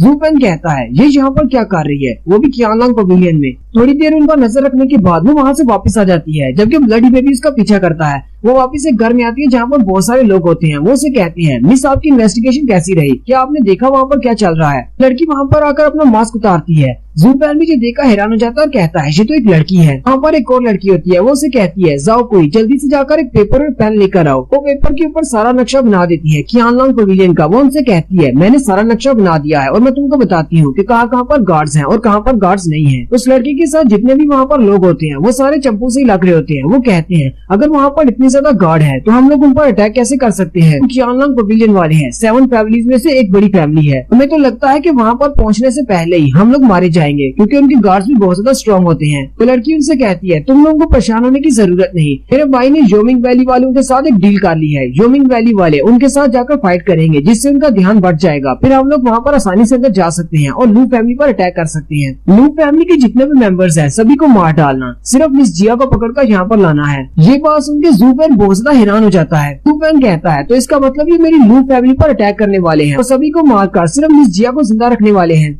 वो मुंडे उसे कहते हैं, मिस हमें आपसे एक बात करनी है जो कि आपके भाई के बारे में है। वो उनसे कहती है, हाँ क्यों नहीं, कहो क्या कहना है। वो कहते हैं, हमें इस बात की समझ नहीं आई कि आपके भाई शाओजाई का ह्यूमिन वैली वालों के साथ क्या ताल्लुक है। क्या वाकई में ह्यूमिन वैली वाले उसकी बात सुनेंगे या नहीं। अच्छा ठीक है, अगर ह्यूमिन वैली वाले हमारी हेल्प कर भी देते हैं, हम लोग जहाँ पर क्यानलांग पवेलियन पर अटैक करने की बात कर रहे हैं, अगर हम लोगों ने क्यानलांग पवेलियन पर अटैक किया, वो 7 फैमिलीज में से एक बड़ी फैमिली है, वो लोग बाद में भी हम पर अटैक करेंगे और हमें ढूंढ कर मारना शुरू कर देंगे, तो फिर हम लोग क्या करेंगे। क्या बाद में भी ह्यूमिन वैली वाले हमारी हेल्प करेंगे या नहीं। अगर उन लोगों ने हमें इग्नोर कर दिया तो हम सब लोग तो मारे जाएंगे। लड़की उनसे कहती है, तो इसका मतलब तुम्हें मरने से डर लग रहा है। लोगों को तो बहुत ज्यादा शर्म आनी चाहिए, क्योंकि अगर मिस्टर लाओजाई को पता चल गया तो वो भी बहुत ज्यादा शर्मिंदा हो जाएंगे। हम ये सब कुछ मिस्टर लाओजाई को हील करने के लिए कर रहे हैं। क्या तुम लोग नहीं चाहते कि मिस्टर लाओजाई फिर से ठीक हो जाएं? वो सारे लोग आगे से सर झुकाकर खड़े हो जाते हैं। वो लड़की उनसे कहती है, जल्दी से सभी लोग रेडी हो जाओ, हमें सारा प्लान तैयार करना है। जी तुम लोगों की और कोई भी बात नहीं सुननी, हम लोग अटैक करेंगे। सारे उसके सामने हाथ जोड़ते हैं और कहते हैं, ठीक है यंग मिस, हम लोग ऐसे ही करेंगे जैसा आपने कहा है। फिर वो सारे लोग रूम से बाहर चले जाते हैं। ज़ू फेंग कहता है, चलो अब मेरी बारी है, मैं अंदर चल के देखता हूँ ये लड़की कितनी स्ट्रॉन्ग है। उसके साथ एक और छोटी लड़की होती है जिसका नाम जाओ कुई होता है। जाओ कुई उसकी तारीफ करते हुए कहती है, यंग मिस आप तो बहुत ज्यादा अमेजिंग है, आप तो वाकई में हमारी लीडर बनने के लायक हैं, आप बहुत ही अच्छे फैसले करती हैं। मिस उसे कहती है, लेकिन अगर मेरे स्टेप फादर अभी तक ठीक होते और वो बीमार नहीं होते तो वो मुझसे भी अच्छे फैसले करते।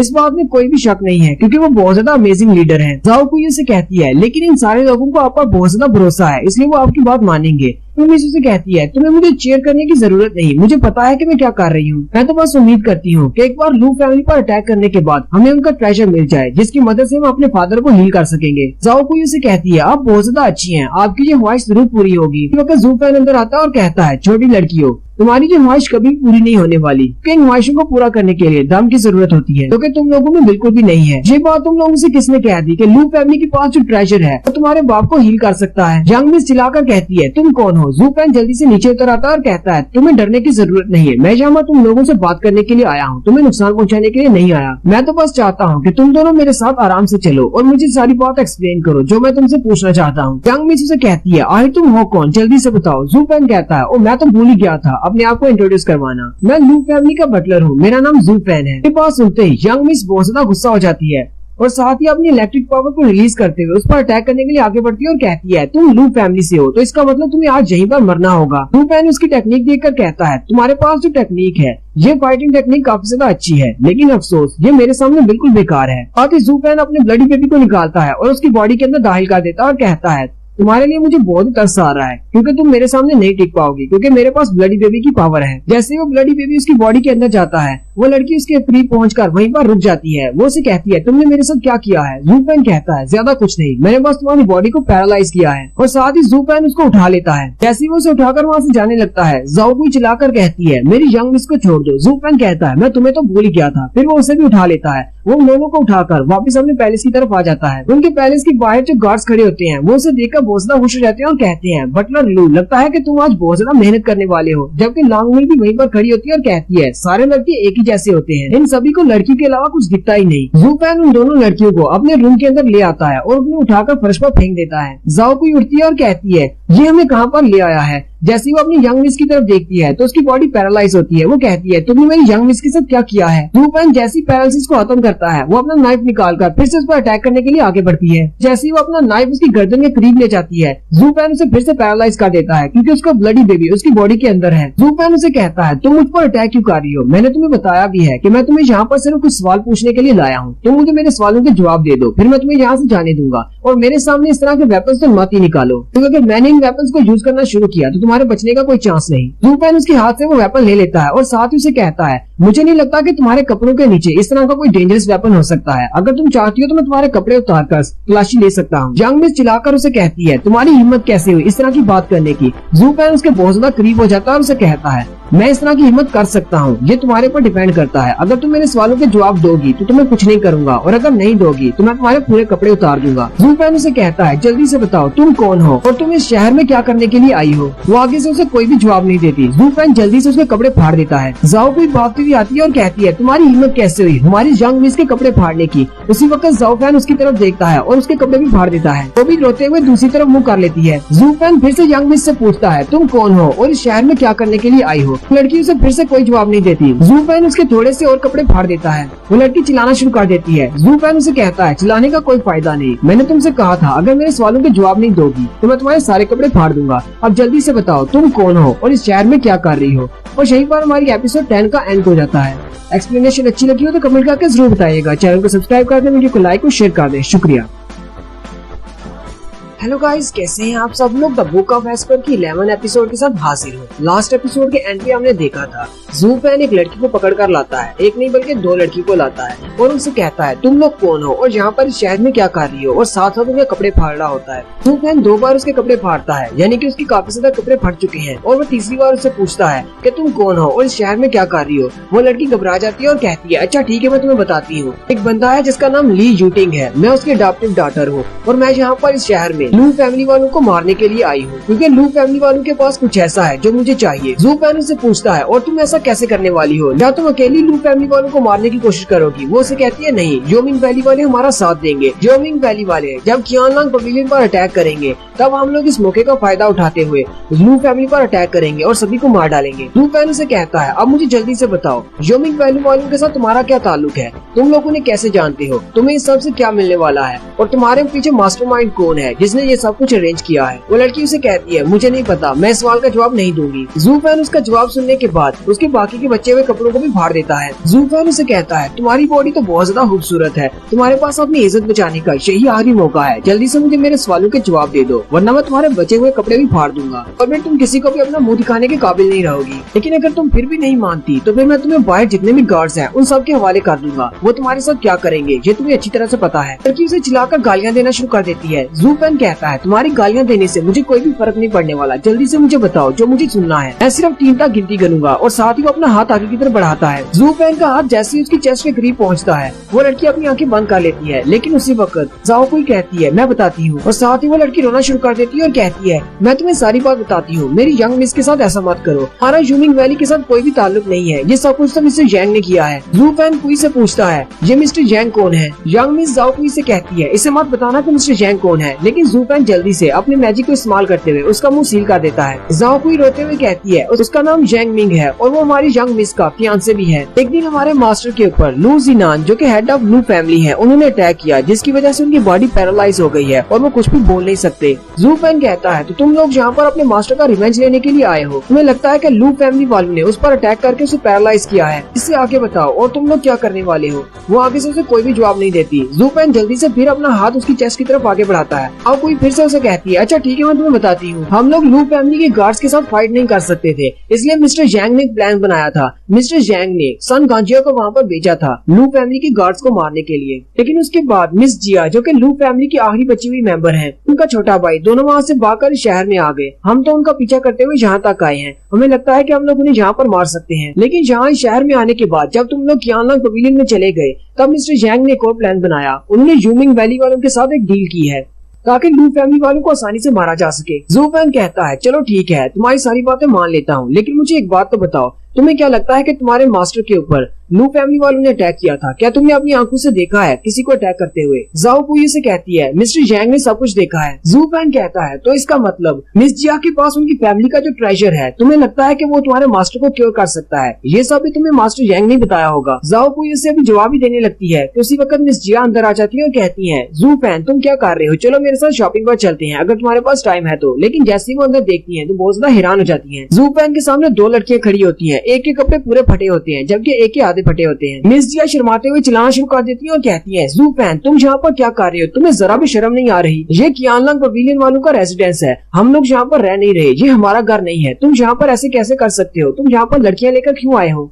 जू फैन उसे कहता है मैंने ये सब कुछ लू फैमिली के लिए किया है। मिस जिया कहती है ये सब कुछ तुम लू फैमिली के लिए कर रहे हो। साथ ही मिस जिया चलाना शुरू कर देती है और कहती है तुम्हारी हिम्मत कैसे हुई ऐसा कुछ कहने की, लू फैमिली वालों ने कब तुमसे कहा था कि 2 लड़की को लेकर रूम में आ जाओ और उनके साथ तुम क्या कर रहे हो, तुमने उनके आधे कपड़े फाड़ दिए हैं, अगर मैं यहाँ पर टाइम पर नहीं आती तो पता नहीं तुम उनके साथ क्या कर रहे होते। तुमने तो कहा था कि तुम यहाँ पर स्ट्रॉन्ग बनना चाहते हो और तुम हमारी फैमिली को एक दिन 7 एम्पायर फैमिली से भी स्ट्रॉन्ग बना दोगे, लेकिन तुम यहाँ पर लड़कियों के साथ अयाशी कर रहे हो। जबकि जू फैन सोच रहा होता है मिस जिया तो हमेशा बहुत ही शांत रहती है, आज इसे पता नहीं अचानक क्या हो गया है, ये इतनी छोटी सी बात पर इतना ज्यादा शोर क्यों मचा रही है? जू फैन उसे कहता है अगर मिस जिया को इस बारे में पता चल जाए कि ये लड़कियां कौन है तो मिस जिया शोर नहीं मचाएंगी। ये दोनों लड़कियां माउंटेन ऑफ ब्लैक विंड से हैं। मैं इन दोनों को यहाँ पर इंटेरोगेशन के लिए लेकर आया हूँ। मुझे पता है कि ये दोनों लड़कियां हैं, लेकिन लड़कियों के खिलाफ इंटेरोगेशन का ये तरीका बहुत ज्यादा कारआमद है। मिस जिया जैसे ही सुनती है कि ये दोनों ब्लैक विंड माउंटेन से हैं, वो बहुत ज्यादा गुस्सा हो जाती हैं और जल्दी से अटैक करने के लिए आगे बढ़ती हैं और उनसे कहती हैं तुम लोगों ने मेरे फादर को मारा है, मैं तुम लोगों को नहीं छोड़ूंगी। लेकिन जू फैन उसका हाथ पकड़ लेता और कहता है शांत हो जाओ, मुझे लगता है कि तुम दोनों में बहुत ही बड़ी गलतफहमी है। तुम दोनों ही फैमिलीज को लगता है कि तुम दोनों एक दूसरे का दुश्मन हो, हालांकि ऐसी बात नहीं है। हो सकता है कि ये सब कुछ योमिंग वैली वालों ने किया हो। तो दोनों ये बात सुनकर बहुत ज्यादा हैरान हो जाती हैं। जू फैन कहता है चाहे वो लू फैमिली हो या फिर ब्लैक माउंटेन विंड वाले हो,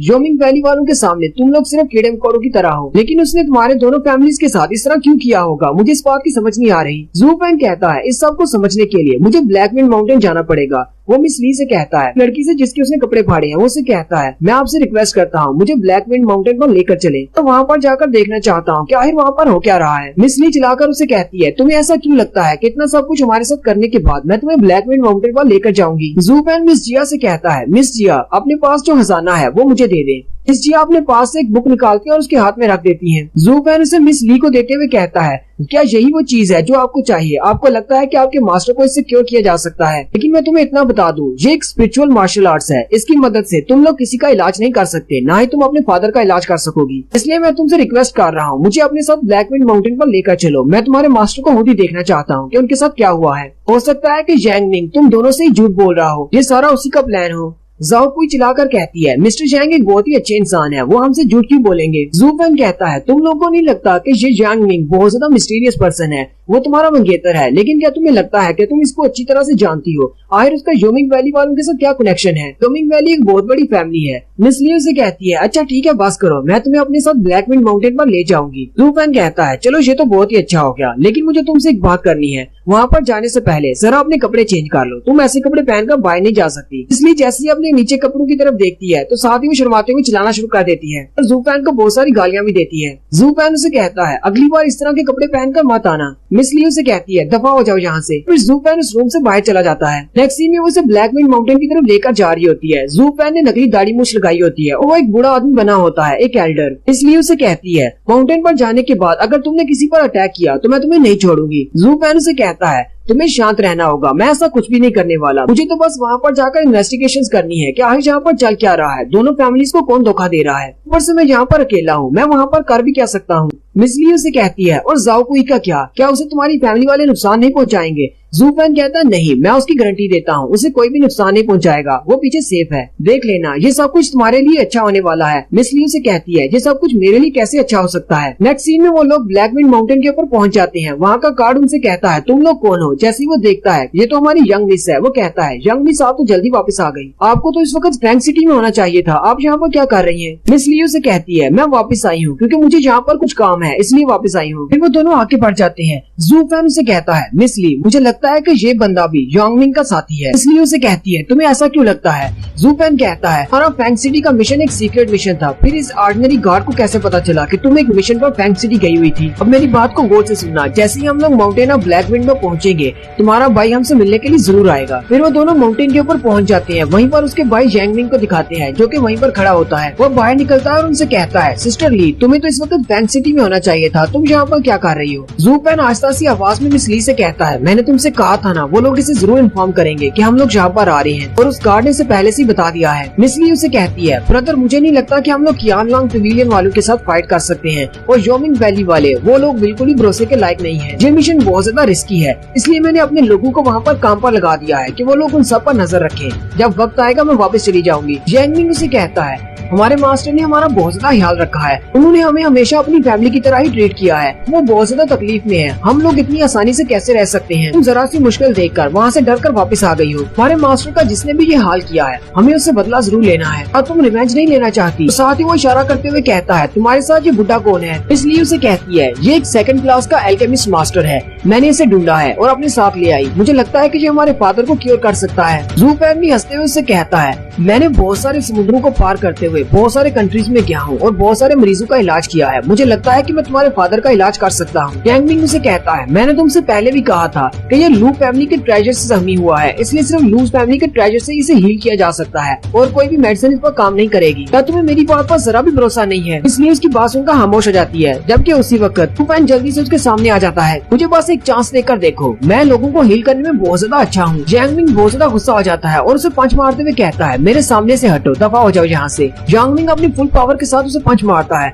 जिससे जू फैन पीछे लुढ़कता हुआ दूर जाकर गिरता है। जू फैन एक्टिंग करते हुए कहता है, मैं तो बहुत ज्यादा बूढ़ा हो चुका हूँ, मुझसे तो उठा भी नहीं जा रहा, तुमने मुझे पंच क्यों मारा? साथ ही वो मिस ली से कहता है, मैं इस तरह के लोगों के साथ काम नहीं कर सकता, मैं तुम्हारे पेशेंट को हील नहीं करूंगा, ये लोग तो पागल हैं। जैंगमिंग फिर से उसे मारने के लिए आगे बढ़ने लगता है, लेकिन मिस ली उसके सामने खड़ी हो जाती है और कहती है, मैं इसको यहाँ पर लेकर आई हूँ, अगर तुम इसे मारना चाहते हो तो पहले तुम्हें मुझे मारना होगा। जैंगमिंग पीछे की तरफ मुड़ जाता है और कहता है, अच्छा ठीक है, अब तुम कह ही रही हो कि ये इतना बड़ा मास्टर है तो फिर ठीक है, इसे मेरे फादर को हील करने के लिए ले जाओ, लेकिन अगर ये मेरे फादर को ठीक नहीं कर पाया तो फिर इसे मैं यहाँ से जाने नहीं दूंगा, मैं इसे मार डालूंगा। और यही पर हमारी एपिसोड 11 का एंड होता है। एक्सप्लेनेशन अच्छी लगी हो तो कमेंट करके जरूर बताइएगा। चैनल को सब्सक्राइब कर दे, वीडियो को लाइक और शेयर कर दे। शुक्रिया।